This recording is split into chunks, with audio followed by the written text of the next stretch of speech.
Hi, my name is Angelica, and I'm a third year nursing student. I will present in this slide about my topic entitled Nursing Shortage and the Impact on Patient Safety and Healthy Workplace. Overview gives you the background, objective, outline of the topic, and conclusion. Shortage of registered nurses is one of the key issues not only in Australia but across all countries that greatly affects the healthy workplace as well as patient care that is safe and effective. These are the one of the biggest healthcare group in hospital and community setting who play a vital role to cater the healthcare services and the maintenance of growth and population's health and well-being.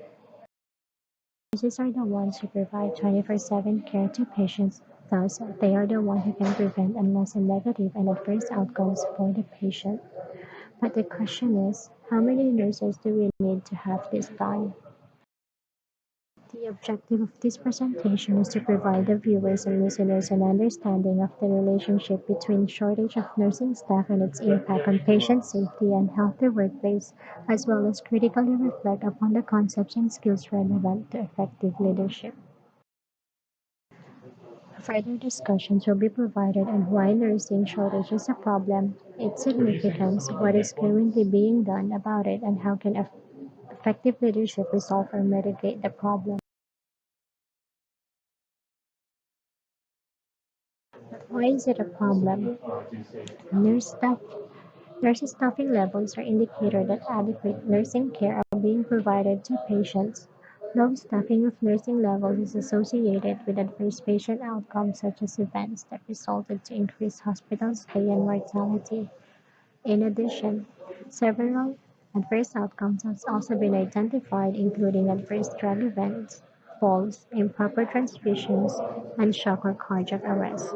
There are also other medical and surgical adverse outcomes that are associated with this problem that includes pressure ulcer, urinary tract infection, upper GI bleeding, sinus complications, deep brain thrombosis, wound infection, hospital-acquired pneumonia, and sepsis. Furthermore, misnursing care, which is defined as delayed or omitted in any aspect of care, has been identified that can lead to serious adverse patient outcomes such as failure in measuring patients' vital signs, reporting any abnormal observations, and recognizing early signs of deterioration that can be avoidable. Aside from that, safety issues in working environment and workloads are also affected due to shortage of nurses, characterized by unsafe and acceptable work environment like burnout, excessive workload, harassment, bullying, job dissatisfaction, low morale, and lack of autonomy. So what is the significance of the problem? One of the main reasons why it is important to have an adequate nursing staff to patient safety and healthy workplace is that nurses in hospital settings with good work environment were unlikely to provide fair or poor care quality and poor marks to the hospital who provide extra patient per nurse. Furthermore, there is associated higher chances of patient survival. They will also recommend hospitals and provide high ratings that have better work environments than those hospitals with increased ratios of patients to nurses. What is currently being done about this problem? It is scary that this issue might get worse because of shortages of registered nurses. However, there are ways that the adverse outcomes may be prevented to provide safe patient care and improve the quality of a healthy workplace. It is a difficult process to determine the adequate nursing staff on a shift-by-shift basis as this can be changed and requires close collaboration among management based on the turnover and acuity as well as the availability of other support staff, skill mix, and other factors. The nurse-to-patient ratio ensures and allows the delivery of safe and quality care to patients. It is evident that there is a significant association among appropriate nurse staffing and lower mortality. In order to determine and achieve evidence-based safe nursing staff, there are a number of elements that are highlighted, such as assessment of local nurse staffing requirements to deliver a service, occupational health and safety guidelines and facilities, and healthy work environments that maintain great value of professional practice. Rostering to guarantee scheduling meets foreseen variations in workload. Staff planning schemes to make sure that the supply of workforce meets patient requirements. Righteous human resource training to employ and keep nurses, metrics to measure the effect of nurse staffing on patient care, and procedures that guide and provision best practices for all of these and others.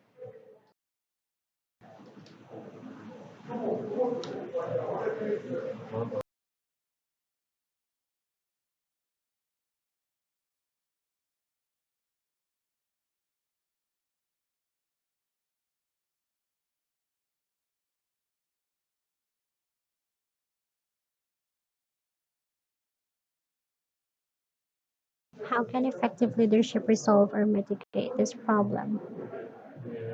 Strong leadership is required for a healthcare system to be transformed.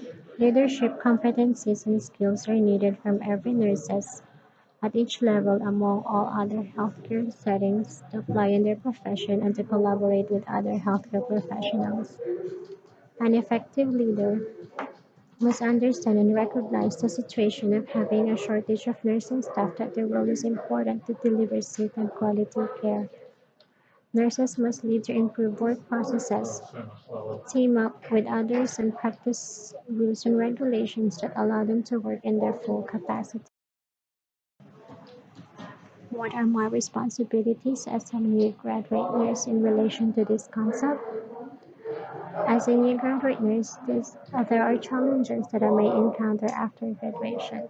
When I started working, the difficulties that I may cross when faced with short nursing staffs in any setting can affect my psychological health as well as can influence my perseverance to continue my nursing profession.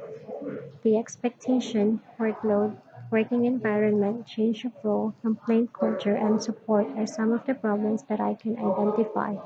This can also affect how I'm going to provide care to my patients that can lead to any adverse outcomes as well as on how I deal with my colleagues. As a healthcare worker, I need to grow in response to these changing demands so that I will not compromise and I will be able to meet the needs of my patient. Having an adequate and appropriate skills and knowledge, as well as how to prioritize care during this kind of situation, will be a great advantage. With the support and better collegial relationships among other healthcare professionals and workers will also improve patient outcomes, decrease burnout levels, and increase job satisfaction.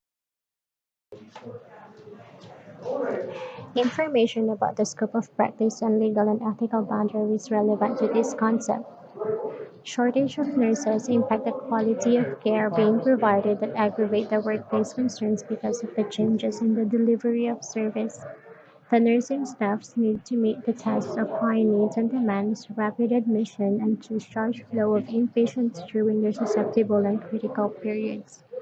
Patient care is at risk if there is an inadequate ratio of qualified nurses to patients, which may result in nurses performing duties beyond their knowledge and skill level.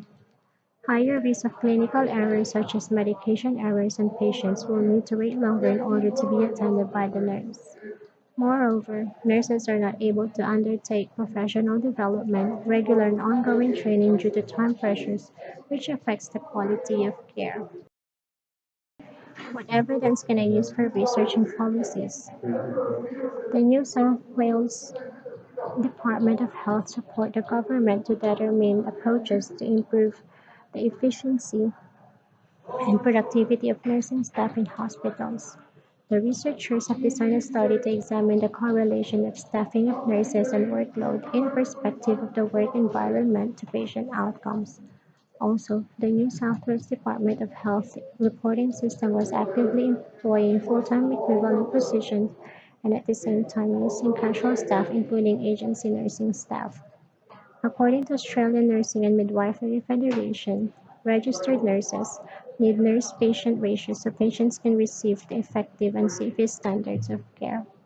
It is considered as one of the standards of nursing research to save lives.